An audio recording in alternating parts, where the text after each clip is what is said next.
India Bangladesh మధ్య high tension వాతావరణం నెలకొంది. ఇండియాతో ఇటు బంగ్లాదేశ్ దౌత్య సంబంధాలు రోజురోజు క్షీణిస్తూ ఉన్న సందర్భం. ఇండియాకు వ్యతిరేకంగా రాడికల్ ఇస్లామిస్టులు కామెంట్ చేస్తున్న సందర్భం ఉంది. మరోవైపు బంగ్లాదేశ్ను రెచ్చగొడుతోంది పాకిస్తాన్. బంగ్లాదేశ్పై ఇండియా అటాక్ చేస్తూ ఊరుకోమంటూ పాకిస్తాన్ కామెంట్స్ చేస్తోంది.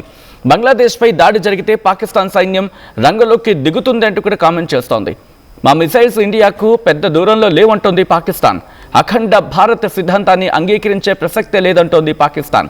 బంగ్లాదేశ్ను అస్థిరపరిచే కుట్ర జరుగుతుందంటూ పాకిస్తాన్ కామెంట్స్ చేస్తోంది. ఇక్కడ ఎందుకు పాకిస్తాన్ కమెంట్ చేస్తోంది అనేది మాట్లాడే ప్రయత్నం చేద్దాం.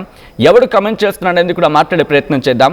అసలు ఇంతకీ భారత్కి ఏంటి అవసరం? బంగ్లాదేశ్తో యుద్ధానికి దిగాల్సిన అవసరం భారత్కి ఏముంది? దీని గురించి కూడా మాట్లాడుకునే ప్రయత్నం చేద్దాం. ముందుగా ఎవడన్నాడు అనేది ఒక్కసారి నేను మీకు చెప్పే ప్రయత్నం చేస్తాను. వీడు కమ్రాన్ సయీద్ ఉస్మానీ. వీడెవడో తెలుసా? Youth wing leader. ఏ పార్టీకి చెందినవాడు? పాకిస్తాన్ ప్రధాని షెహబాజ్ షరీఫ్ పార్టీ అంటే PMLN.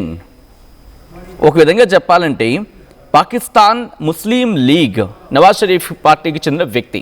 వీడొక youth leader.